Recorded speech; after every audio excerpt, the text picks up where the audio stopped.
Olá, estamos aqui para mais um episódio e esse episódio de hoje é um especial de Outubro Rosa. Estamos aqui no mês de outubro, um mês que dá visibilidade ao câncer de mama, para a gente reforçar a importância da prevenção, do rastreamento e para trazer esse assunto aqui hoje a gente trouxe uma pessoa especial que eu tenho certeza que tem muita coisa para dividir, para compartilhar com vocês hoje.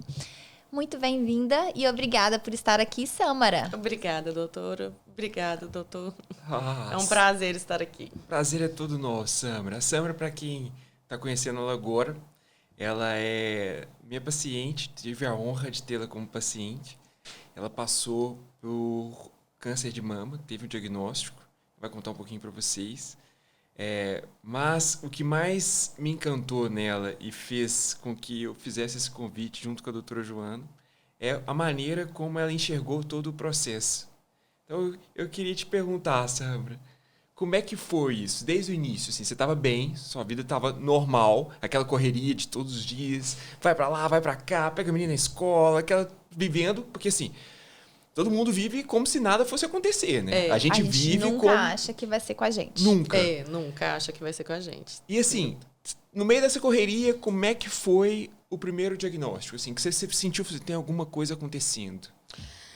Então, acho que o mais duro é porque eu não senti que tinha alguma coisa acontecendo. Eu tinha acabado de sair de férias com a minha família e foi umas férias, assim, fantásticas. Eu tinha acabado de fazer 40 anos, então eu dei uma festa, a gente tinha saído da pandemia, estava podendo se reencontrar. Então, vamos fazer uma festona e depois sair de férias. Então, eu estava, assim, tão feliz, tão realizada. Foi um momento realmente que me pegou muito de surpresa. Que eu fiz 40 anos e falei, nossa, eu estou tão feliz, assim, que maravilha, né? Que o universo me trouxe, que lugar bacana que eu me encontro. Amo meu marido, meus filhos estão saudáveis. Assim, estou bem no meu trabalho, na questão profissional, estou bem comigo, estou super feliz. E aí, viajamos. No dia seguinte, quando a gente voltou para BH, eu tinha mamografia, minha primeira mamografia. E sentei lá, estou lá ainda mandando num grupo de amigas que a gente tem. Eu sou a mais novinha. Finalmente chegou minha vez. Mamografia, tirei uma fotinha. Aquele mandei marco, pra né? elas. Marco. Falei, O rastreio vai começar. Isso, mamografia, tal. Dói muito, não dói. E aí fui. Tinha ido de carro, tinha marcado cedinho para eu ir antes de trabalhar. Eu lembro até a roupa que eu tava, de chegar da Bahia, toda morena, feliz, descansada, né? Assim, tal. Cheguei lá, a médica me põe lá no achatador, né? no equipamento. No mamógrafo. Que não deixa de ser um achatador. Um achatador. E de um lado, ok. Aí do outro entra a enfermeira assistente. Não, a imagem não ficou muito boa, vamos fazer de novo. Tá, de novo. Aí ela, não, tem uma coisinha que a doutora quer ver melhor, vamos fazer de novo. Nossa, já vai gerando aquela ansiedade. Aí eu falei, olha, alguma coisa não tá bem. E aí fez de novo, aí a menina falou assim, se veste que a médica quer falar com você. Ali eu já gelou? Não, ali eu já sabia que tinha alguma coisa, até porque eu já tinha passado por uma situação semelhante, né? Eu vou falar dela um pouco mais pra frente, dali eu já desencantei, por assim dizer. Cheguei na sala, a médica super acolhedora, falou, olha, você tá dando mamar? Eu falei, não. Ela, porque a gente encontrou um nódulo muito suspeito na sua mama, você sente alguma coisa? Eu falei, não. Ela, você tá na mama? Eu falei, não. Ela, você tá sentindo algum sintoma? Eu falei, nossa, o negócio deve estar espalhado. Porque ela ter perguntado se eu tô com algum sintoma, falta de ar, qualquer coisa. Eu falei, não, agora realmente ferrou. Acho que ela estava tentando também introduzir um pouco. Não, ela tava, tadinha, ela tava assim, quase tão aflita quanto eu, sabe? E aí eu falei que não, ela falou, olha, porque a gente realmente encontrou um nódulo, grande na sua mama. Na sua mama esquerda, e você tem alguma mastologista que te acompanha? Eu falo, não, nunca fui numa mastologista. Ela, então acho que você tem que procurar né, e dar andamento nisso aqui. Espera que eu já vou passar o seu exame na frente, vou te entregar agora. Eu falei, meu Deus, já liguei para meu marido em prantos, já soluçando, ele já foi, largou tudo, foi lá. Daí para frente, gente, foi uma espiral, assim, uma loucura. sabe? E aí você já marcou com o mastologista, já foi na consulta? Esses primeiros 15 dias, esses primeiros dias são os piores, assim. Eu dou sorte que eu tenho muitos familiares que são da área de medicina, então, assim, o pessoal me ajudou, me amparou, me acolheu e me orientou. Porque você fica tão, assim, sem rumo, sem norte, que aí eu liguei para uma prima minha, que é radiologista, já mandei a imagem para ela, falou, Sâmara, a imagem realmente não é boa. Era 4B o nódulo. Então já era, vai eu entrar no Google para saber o que era. Acho que não tinha nem IA ainda. O que era 4B. Já olhei e falei, ai meu Deus, vou morrer amanhã. Acabou. O que passou na sua cabeça, assim? Nossa, então, esse é o pior momento, porque passa ali, passa tudo. Quando você não sabe o tamanho do negócio, você começa a imaginar, olha, já espalhou, comecei a sentir falta de ar, comecei a sentir dor de cabeça. Você já pensa... Todos aqueles sintomas que ela te questionou, de repente vieram, né? 100%. Então, assim, eu já não respirava bem, eu já sentia tontura quando eu levantava. Então, assim, você não sabe... Né? Nem o que é real mais, né? Esse momento da incerteza, ele é, assim, terrível. Eu acho que é o pior momento da doença, é a incerteza. Você não saber com quem você está lutando, que arma você vai ter para aquele inimigo. E, né, assim, você não sabe nada. É uma grande dúvida, mas você sabe que você está com alguma coisa. E aí, rapidamente, eu consegui agendar um mastologista, Dr. Luiz Cláudio, assim, nossa, profissional ímpar, maravilhoso. E ele falou, não, calma, realmente não, né, é uma imagem não legal, não tá bacana, isso parece que já tá aí mais tempo. E o mais incrível, assim, eu não senti. E aí fica até um recado, assim, porque eu amamentei durante 1 ano e meio cada filha, são 2 filhas, e quando eu era nova, tinha muita campanha, esse toque e tal, e antes de eu ter filho, eu realmente fazia muito exame. Essas campanhas não vejo mais mesmo. Na verdade, assim, os estudos mais recentes mostram pra gente que esse autoexame, como era orientado antigamente, que era, tipo, em determinada fase do ciclo menstrual, para você fazer o autoexame das mamas, ele não estava trazendo benefícios do ponto de vista de diagnósticos mais precoces. O que hoje em dia a gente orienta e que é importante todas as mulheres saberem e fazerem é que a gente conheça o nosso próprio corpo. Então, é importante que, independente da fase do ciclo que você está e tudo, que você conheça as suas mamas, que você se palpe, que você veja, porque qualquer coisa diferente você vai buscar. Porque, de fato, igual o seu caso, você tinha 40 anos, acabado de fazer 40 anos. O rastreamento começa com 40 anos. Inclusive, a gente está num mês de outubro que a gente tem uma vitória, assim, porque até este ano o Ministério da Saúde estava recomendando que o rastreamento no SUS começasse a partir dos 50 anos, o que era incompatível com a recomendação da Sociedade Brasileira de Mastologia, que manteve os 40, né? E aí a gente vê casos como o seu, o quão importante é que a gente de fato mantenha esse rastreamento mais precoce. Porque você imagina se o seu rastreamento fosse com 50, você não teria diagnosticado. Eu acho que poucos meses, assim, o meu câncer era inclusive, eles falam que em mulheres mais jovens... Costumam ser mais agressivos, às vezes, pode né? falar mais, mas são mais, né, costumam ser mais agressivos. Então, acho que não tinha durado muito mais tempo sem metastar. E aí, hoje em dia, existe, né, uma sobrevida em metastáticas, mas, obviamente, não é o que as pessoas... Não é o que a paciente quer. Sim. Não quer, você, né, de preferência, você quer ficar realmente curada e não viver com aquela doença, que é possível, mas, né, enfim... Então, eu acho que poucos meses ali realmente teriam feito muita diferença. E poucos meses antes também teriam feito muita diferença. Talvez de eu não precisar passar por uma químio, por uma rádio, porque eu fiz o combo completo. Eu fiz a mastectomia, a rádio... Quer dizer, a quimioterapia primeiro, depois a mastectomia, depois a radioterapia e depois a imunoterapia, que também é um ganho recente, né, doutora Joana? E aí eu acho assim que é importante a gente falar, porque acho que às vezes as pessoas não têm a dimensão do quanto é frequente, né? vocês terem uma noção, 1 a cada 8 mulheres vão ter câncer de mama em alguma fase da vida. 1 a cada 8. É muita. Muita gente. Então, É assim, muito. se eu É um conheço número- 8 mulheres, uma delas, É estatisticamente. um número alarmante, né? Sim. Então, de fato, a gente se conhecer, a gente ter um acompanhamento ginecológico, a gente ter um ginecologista, alguém que você vai conversar, até para conhecer a sua história familiar, porque algumas pacientes têm fatores Sim. de risco que a gente tem que às vezes, antecipar esse rastreamento, que a gente tem que dar uma atenção para aquilo, né? Sim. Então, isso é muito importante. E é muito frequente. E é aquilo que você estava falando, né? Tipo, o tempo faz muita diferença. O tempo de quão agressivo o seu tratamento seria se tivesse tido esse diagnóstico um pouco antes e o quão pior poderia ter sido, né?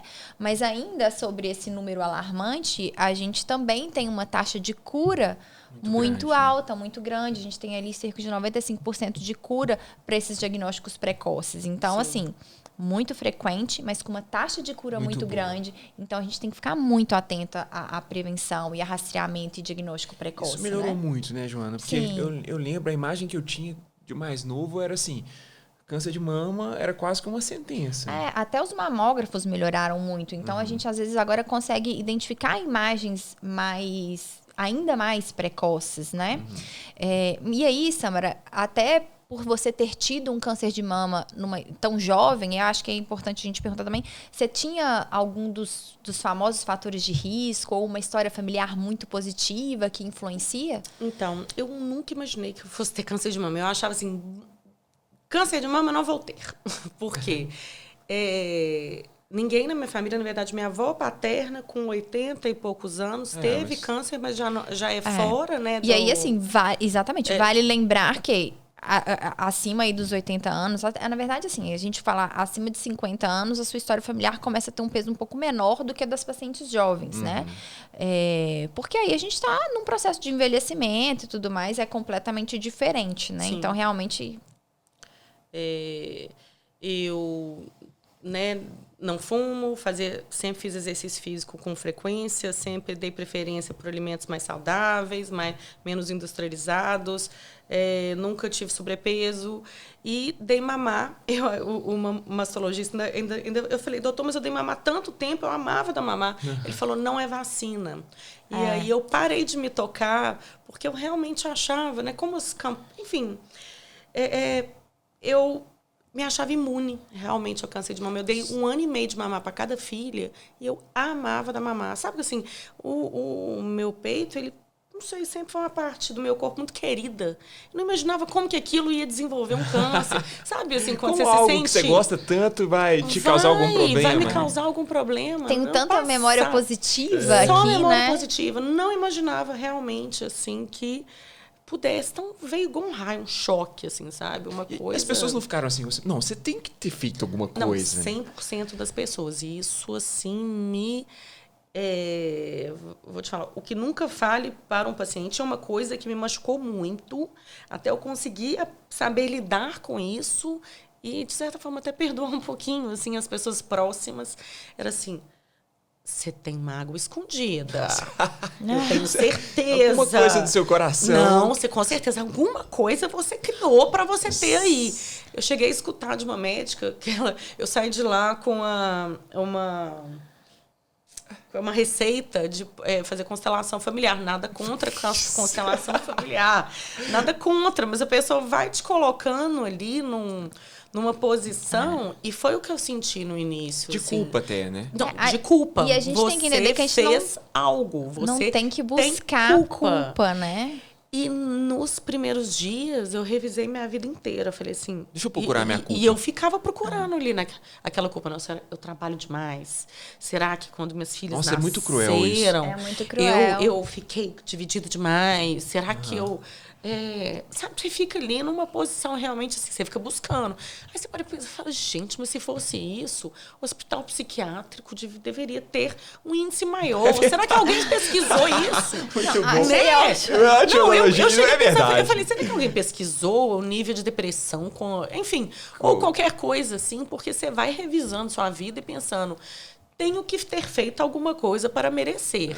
Aí, assim, se não nessa vida, na outra passada. Então, vou fazer... Não achei nada nessa, deixa eu ver na outra. Não, deixa eu ver na outra. Vou fazer regressão. Na outra eu fumava. Na outra... Não, eu vou fazer regressão, vou fazer alguma coisa. E eu ouvi de diversas pessoas da área de saúde, pessoas próximas, amigas. Assim, recebi... Aí algumas amigas, uma que mexia com yoga, me mandou um yogini na Índia, explicando como que as emoções contidas na mama da mulher. Nossa, assim. é muito injusto. Então, assim... É muito injusto. Porque, assim, a questão é que às vezes a gente tem só que aceitar que você não tem o perfil de paciente, né? Você não tinha os fatores de risco, você não tinha os hábitos que favorecem, você tinha fatores protetores, como, por exemplo, o período de amamentação. Sim. E ainda assim aconteceu com você. Por isso que eu acho importante a gente às vezes falar de número, né? Sim. Porque pode acontecer com qualquer pessoa. E aí eu fiz o exame genético também, que deu negativo. Assim, Você nem Ou seja, genético. painel isso. genético, É. BRCA. Mas sabe o que acontece? 2. O ser humano, ele precisa muito de ter uma justificativa dentro da cabeça dele para algo que deu errado com outra pessoa. Até pra você ver livre daquilo, né? Exatamente. Pra te tirar daquela caixinha. Me tirar da reta. Mas eu não faço isso. Ah, então eu tô tranquilo, comigo né? não vai acontecer. E aí é isso, assim. Aí é mais uma vez a gente falar, tipo assim, mesmo com alguém que estava fazendo tudo certo, que não tinha um fator de risco, que não tinha uma alteração genética, aconteceu. E agora, aí a gente vai falando das pessoas que não estão aí com hábitos alimentares, de atividade física, que são coisas que previnem, que não fazem rastreamento, tudo isso que é muito maior, né? Muito maior. Isso aí é importante porque a pessoa fala assim: ah, mas o meu avô, a minha avó fumou até os 80 e nunca teve nada. É como se fosse... E a Samara, que fazia tudo certinho, teve um câncer de mama. Então, não, eu vou fumar. Sabe assim, essas analogias diretas. Exatamente.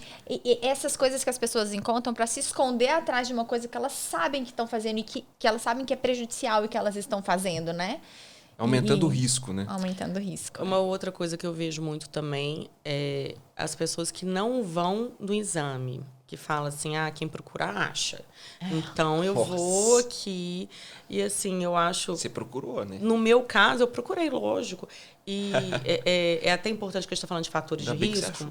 Mas eu tive um primeiro câncer, que foi um câncer de tireoide, que eu descobri em 2020, no início da pandemia.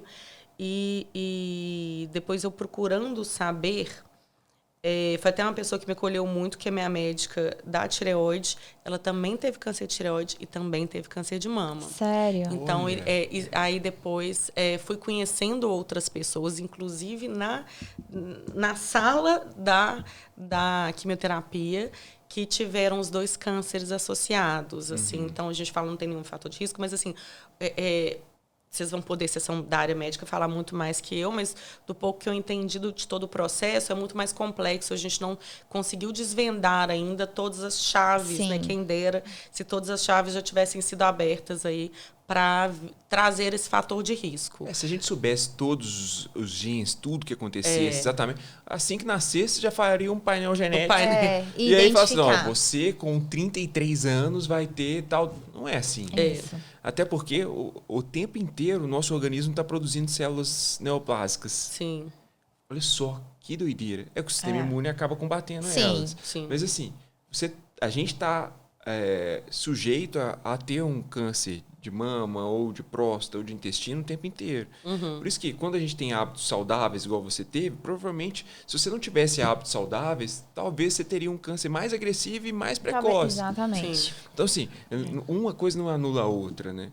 E o fato da gente pensar, assim, em câncer, quando a gente pensa no diagnóstico, você se sentiu rotulada? Você falou assim, não, agora eu sou uma paciente, ou não? Ou você... Olha...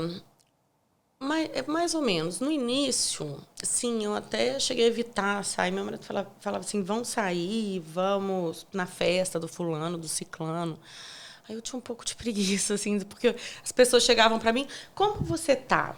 E aí teve esse momento muito difícil, esse momento inicial, saiu o diagnóstico, eu fiquei muito mal, mas busquei todos os tratamentos possíveis que estavam ao meu alcance, busquei nutricionista, busquei acupunturista, busquei tudo quanto é isso que pudesse me ajudar. Comecei a fazer exercício físico todos os dias, porque até essa médica minha da tireoide, a doutora Paula, falou assim, ela teve, né, passou por isso, falou, Samara, 50% de melhora durante a quimioterapia. Todo dia, no mínimo meia hora de exercício físico. Então, eu fazia igual um reloginho, usei a touca pro cabelo, que é muito doída, mas ajudou na minha autoestima. E principalmente como as minhas filhas me enxergavam. Então, não perdi, cortei o cabelo curtinho, ainda tá recuperando, mas cortei ele bem curtinho, que acabou caindo um pouquinho aqui em cima. Então, eu não tinha aquela cara, muito aquela cara estampada do câncer. Mas eu nunca escondi, fiz questão de falar. Sempre, até para não ficar assim, aquela fofoca, e para as pessoas verem, tipo assim, procure, porque acontece perto da gente. Então, mas aí, quando a gente ia em alguns ambientes, as pessoas falavam comigo assim, como você tá? Com uma vozinha de dó. Aí eu falava assim, eu tô bem. Ai, jura?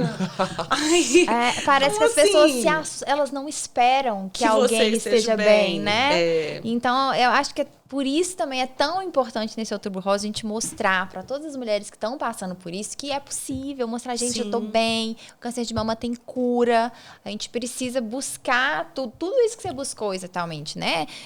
Buscar o tratamento, buscar as mudanças de hábito de vida que vão te trazer, que vão te fazer bem mesmo, né?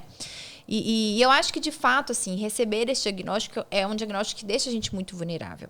E em relação ao câncer de mama, ele, além de tudo, ele mexe muito com a nossa autoestima, com a nossa imagem, como você vai sentir com você mesma. Isso, de certa forma, interfere em vários aspectos da sua vida, né? Sim. E como é que foi isso pra você? Como que você conseguiu lidar com tudo isso, com todas as transformações que você sabia que seu corpo poderia passar uma vez que foi dado esse diagnóstico? É muito difícil, né? Um período, assim, o período da quimioterapia, ele acaba com a gente. Assim, a gente consegue, claro, viver, passar um batonzinho, né? Arrumar a sobrancelha, fazer uma rena. Tem a questão... eu cheguei até a olhar a loja de peruca, mas depois optei por fazer a touca, então segurei bem o meu cabelo. Mas, além da questão física, como você falou, tem as questões hormonais. Então, ele te coloca na menopausa, né? É uma menopausa abrupta. Então, você tem variações de humor e variações de temperatura. Então, é isso. Você fica assim, né, de um calor, depois num São aqueles frio. sintomas que eles não vêm gradualmente, Não. como uma mulher que está passando de uma fase com muito hormônio para pouco hormônio. Eles vêm de uma vez. Abruptos, né? E aí, ter esse apoio da família é muito importante. Assim, meu marido me apoiou, assim, de uma forma que serei grata a vida inteira. Foi assim, então, esse apoio do marido, da mãe, essa mobilização, minha sogra, enfim, né, minhas filhas também me apoiaram muito. Então, eu acho... começa a ficar emocionada. Sabia que eu devia ter trago um lencinho. Oh, meu Deus. Mas esse apoio familiar fez muita diferença, assim, para a gente entender e conseguir se reposicionar. Porque essas variações também, elas passam, né? Então, essa menopausa, esses sintomas passam, claro que com a ajuda de medicamento, né? Com a ajuda médica, tem que buscar tratamento, buscar ginecologista, buscar uma orientação que te dê esse apoio. E aí é muito importante... eu acho, não ficar só no mundo da oncologia, porque o mundo da oncologia ainda trata muito a doença. Eu senti muito isso. Buscar um apoio de médicos especializados, ginecologista, acupuntura, enfim, psiquiatra, psicólogo, o que quer que seja, né? Assim, eu nunca dei tanto valor para medicina, gente. Eu até pensei, eu falei, gente, se eu pudesse voltar atrás, não tinha feito engenharia, tinha feito medicina. Que profissão linda, que assim, realmente faz diferença na vida das pessoas.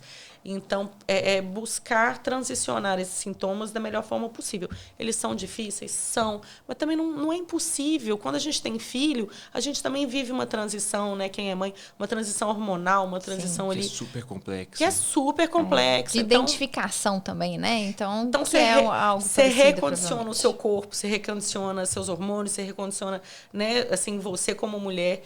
Então, é quase que um recondicionamento parecido, né? Não tão fácil, porque ter filho é dar a vida e dessa vez você luta pela sua vida, então é uma questão, né? Você tem que se reinventar mais uma vez, mas ele é possível. E depois que acaba o tratamento, acaba assim, eu ainda vou ficar em supressão hormonal e por mais... Agora, eu acabei de completar 2 anos de tratamento, por mais 5 anos, 3 ou 5 anos, vai depender, né, do andamento, mas eu já estou praticamente a Sâmara de antes, assim, sabe? Antes o câncer ocupava Seu pensamento. o meu pensamento inteiro. Você ficava o tempo inteiro pensando O tempo nisso. inteiro. Então, eu vivia em função daquilo, né? Eles falam assim, você pode ter vários problemas. Quando você tem um problema de saúde, você tem um. Só um. Então, Exatamente. assim, tudo que eu tinha na minha mente virou uma coisa só. Eu até voltei para o trabalho muito rápido, com 1 mês e meio, porque me ajudou a não ficar só uma pensando válvula de escape naquilo. ali, né? E hoje, que você já passou por isso tudo, que você já tá voltando à Sâmara de antes, o que você... que você tira de lição, assim, desse processo? Você é diferente hoje? O quanto o diagnóstico, o tratamento e o processo todo, o amor da família, mas as angústias, o medo de morrer, Sim. provavelmente passou pela sua cabeça. O que ele fez com você, assim? Ou não, não, passei por isso, voltei a ser que era antes, porque eu sempre fui... Sou claro, né? Eu acho que ninguém passa por uma experiência dessa sem sair diferente do outro lado. Eu já vi muita gente falar, comecei a reparar nas pequenas coisas, nos pequenos momentos. Eu sempre fui um pouco uma pessoa que gostei muito de natureza, enfim, então esses momentos contemplativos Você já tinha. fazia parte de mim.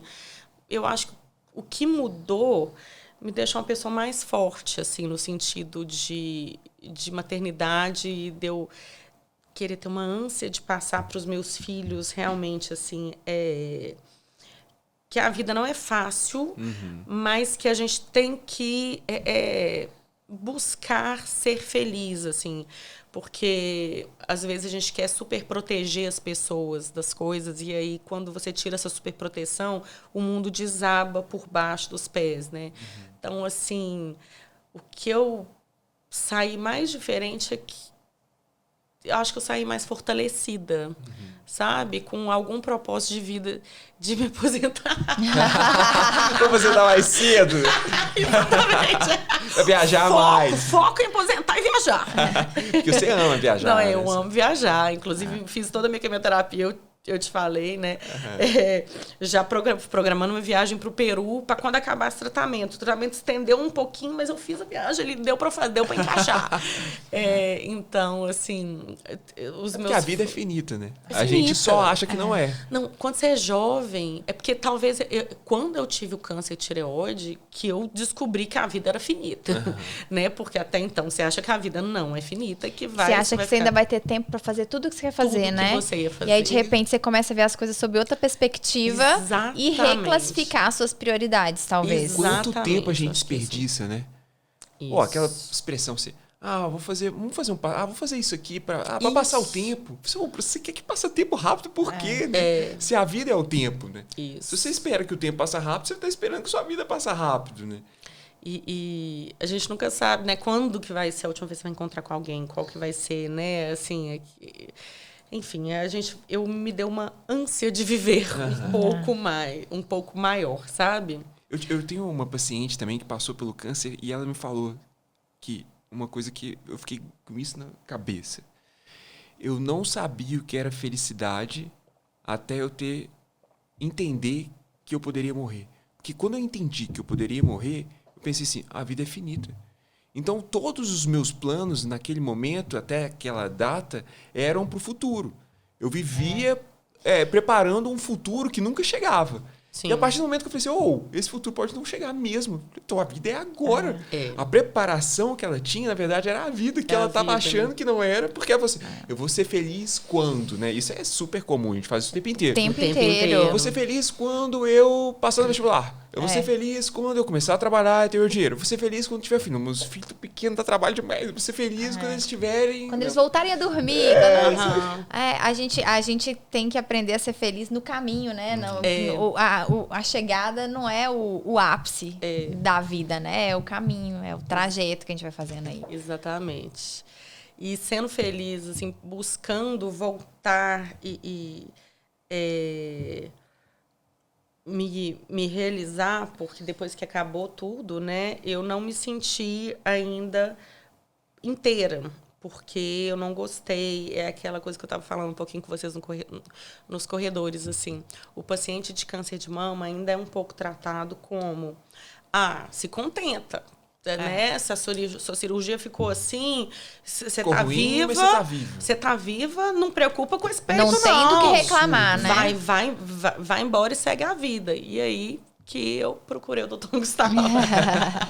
Que eu falei, não, quero ser feliz, eu quero ser feliz agora, eu não quero. Aí meu marido ainda falou comigo, Simone, não, eu acho que eu não aguento mais uma cirurgia. Eu falei, mas eu aguento. Essa você vai ter que aguentar, porque eu preciso recuperar minha autoestima. É porque você tinha feito uma reconstrução... Eu fiz a reconstrução na mesa de cirurgia, né? Até pelo plano. No mesmo tempo? No mesmo tempo. Não, nem saí, assim, foi muito bom para mim naquele momento. Mas com a rádio, com a... Assim, eu acho que deve ser uma coisa... difícil de fazer, eu não sei, né, obviamente, mas até o método que eles reconstroem, eu achei que não tinha outro método, inclusive eu descobri com você. Eu procurei logo depois da reconstrução uma fisioterapeuta também, é uma coisa que as mulheres não sabem, e é muito importante, essa fisioterapia pós-operatória. Os médicos não... Pós-mastectomia, né, os mastologistas não costumam falar, mas eu tinha várias amigas em comum com essa amiga que também teve câncer de mama. Tem uma turma de mulheres assim muito interessante. A nutricionista também tinha tido câncer de mama, que elas vieram para se especializar mesmo e tem um atendimento assim maravilhoso. Assim. Usaram a dor delas para se transformar como profissionais, e são pessoas maravilhosas que realmente fazem diferença, sabe? O carinho delas é espetacular. Depois se vocês quiserem, eu deixo até o Instagram, o contato delas, que são pessoas que vale a pena. E aí busquei a Débora, ela fez essa fisioterapia pós-mastectomia, que você fica com movimento limitado, tem algumas cordas doloridas que se formam, e aí ela fez essa reabilitação em mim, e ela mesma me falou, Samara, eu só vi uma menina que dá uma deformidade quando você mexe a musculatura, e isso me incomodava também demais. Só vi uma menina que operou em São Paulo, no Einstein, que não tem essa deformidade. Todo mundo tem.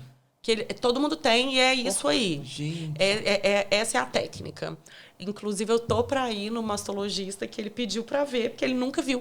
Olha que bom. Eu fico nunca viu essa técnica. E aí, Gustavo, vamos lançar um curso? Isso.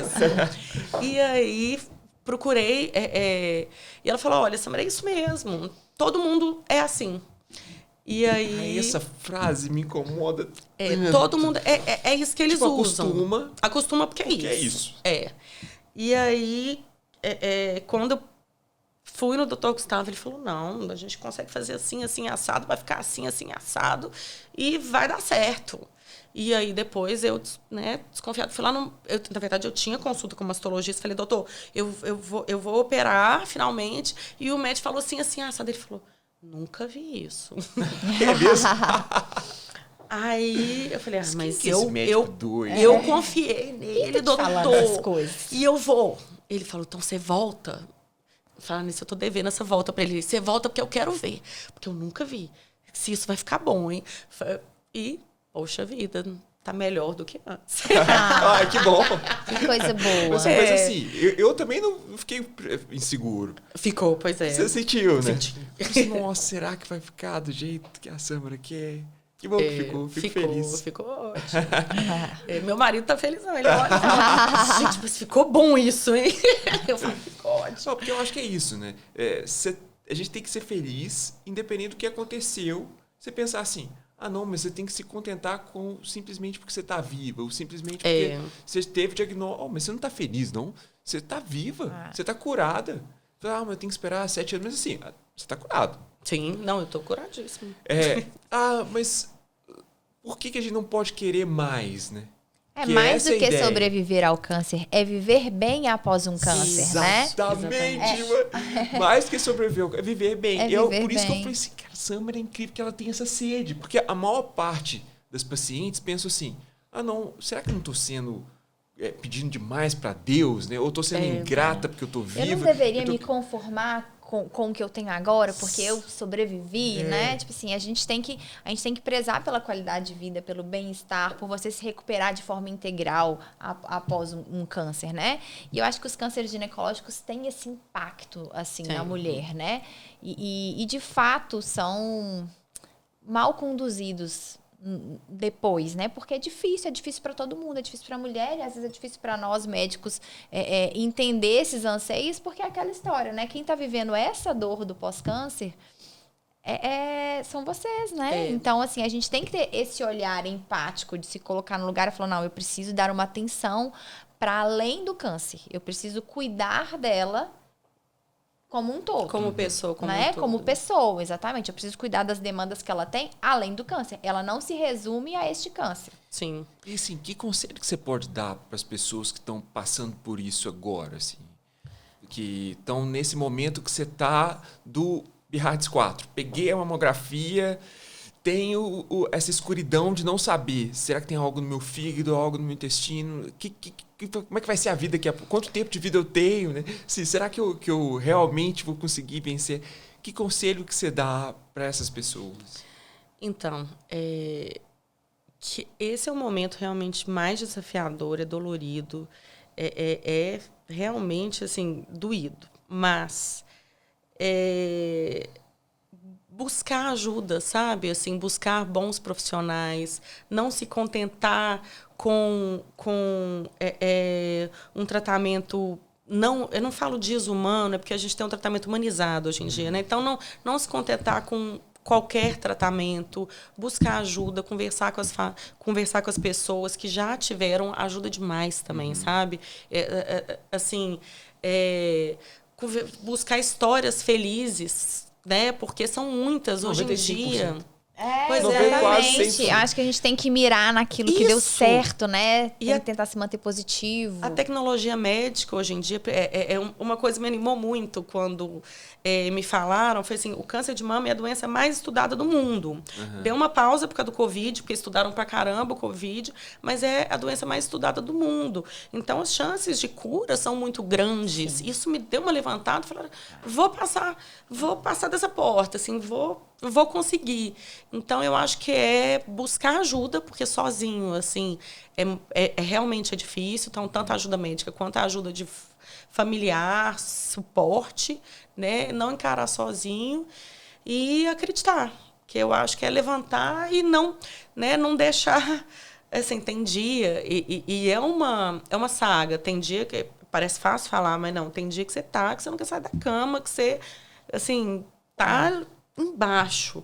Tem dia que você levanta, mas assim, busca levantar, porque vai ter saída, vai acabar. E nesses tem dias... início, meio e fim, sabe? E nesses dias são os dias mais importantes. Você estar rodeado das pessoas que te amam e que você ama, né? Porque, de fato, não é algo que você, tipo assim, é só ficar positivo. Ficar positivo nem sempre é tão simples, né? Então, isso que você falou, acho que é muito importante, de estar com as pessoas, com a sua família e de buscar outras histórias. Assim... Eu acho, não para você se comparar com outras pessoas, mas você ouvir histórias como a sua, ouvir histórias de outras pessoas que passaram por uma coisa muito parecida e que estão bem, eu acho que isso te dá uma força, sabe? Sim. Então, essas redes de apoio, eu acho que fazem toda a diferença. E por isso eu acho que é importante a gente ter momentos como esse, de mostrar histórias que deram certo, que agora você tá bem, linda, feliz, assim, com autoestima renovada, curada de dois cânceres, né? Vencedora. Então, exatamente. Então, assim, eu acho que você inspira e eu acho que isso também é um objetivo de Outubro Rosa, sabe? A gente tem que buscar histórias inspiradoras, porque, de fato, esse é um câncer que vai acometer muitas mulheres, né? Uma Tipo, eu cada duvido alguém ter uma pessoa, alguém não conhecer alguém que teve câncer Sim. de mama, né?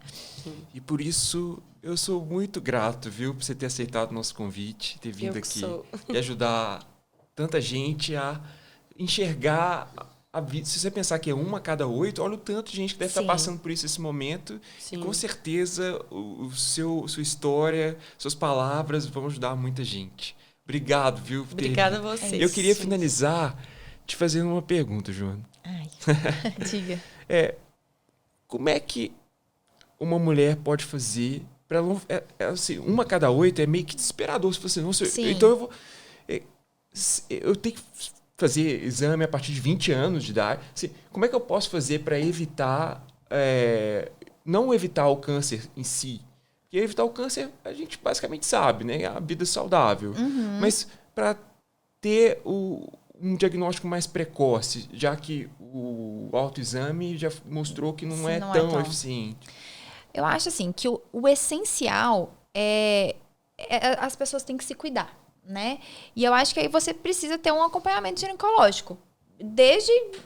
Desde que você começou a menstruar. Uma pessoa que vai te acompanhar, que vai conhecer a sua história, que vai saber... Vai te apalpar que vai da te maneira correta, exatamente, né? Que vai te ajudar a identificar possíveis fatores de risco, que vai entender, de acordo com a sua história, se você tem alguma indicação de começar um rastreamento mais precoce ou não, se você, dependendo dos fatores de risco que você tiver, e que a partir do momento que a gente tem a indicação de começar esse rastreamento, que é a partir dos 40 anos, com a mamografia, que é o exame de escolha para fazer esse rastreamento para a grande maioria das mulheres, a gente começar a fazer isso. Então, eu acho que são 3 pilares, assim, né? Hábitos de vida saudáveis, você ter um acompanhamento ginecológico, alguém que vai te ajudar e te guiar nesse processo de cuidado com a sua saúde, né? Eu falo assim que eu acho que a ginecologista tem que se colocar numa posição de como se fosse a gerente da sua saúde. Porque muitas pacientes só têm aquele médico. Então, pode ser que ela tenha outras demandas que não vou ser eu que vou tratar, mas eu tenho que identificar para ela essa demanda.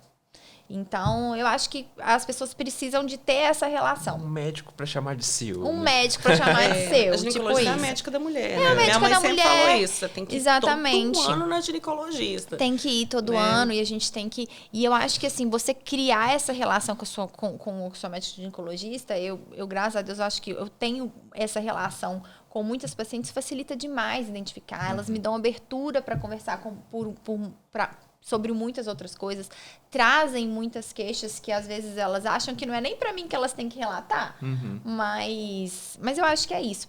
E o terceiro pilar é autoconhecimento, é se cuidar, conhecer seu corpo, para se algum dia tiver alguma coisa diferente, assim, meu mamilo hoje não tá a mesma coisa, ela conseguir fazer essa diferença, porque mulher tem muito tabu que envolve a gente, né? Que envolve o nosso corpo, que envolve a nossa sexualidade. Então, assim, eu te falo que a grande maioria das mulheres, se eu perguntar se elas param na frente do espelho e se olham... Não se olha. Boa parte delas não se olham. Então, se olhar e se tocar, não fazem. Então, assim, cuidado mesmo, né? E aí, esse cuidado você pode compartilhar com a sua ginecologista. Bom, então, pelo que eu entendi, você se cuida mais, ou seja, hábitos saudáveis, atividade física, alimentação, Isso. que é básico para qualquer tipo Pra de câncer. tudo. Ter uma ginecologista ou um ginecologista para chamar de seu, Sim. um médico para chamar de Um seu. médico pra chamar e vai de saber, seu. vai te apalpar da melhor maneira, da maneira certa, que saber onde é que está sua, vai conhecer da sua mama Sim, também. vai identificar quando é o melhor momento para você fazer os exames, né? E o rastreamento, que a partir dos 40 anos, Isso. mamografia todo ano. Muito obrigado novamente. Obrigada. Sam. Obrigada, Samara. Obrigada. Foi um prazer conversar com você. Um prazer, doutora Joana. Vontade de ficar aqui horas. Não é? Tenho certeza que ela podia contar muito mais histórias e casos, mas acho que por hoje a gente teve muita coisa boa aí, né? Acho que Muito obrigado. que vai Podem impactar contar positivamente comigo muitas sempre, mulheres. Para espalhar informação, assim, esperança, né? Eu faço questão de de ajudar obrigado. sempre. Obrigado. Muito obrigada. Acho que foi isso que você fez aqui hoje. Exatamente. Isso. Bom, pessoal, muito obrigado pela presença aqui no nosso podcast, a Alma Delas. gente vai ficando por aqui. Beijos. Até a mais. próxima.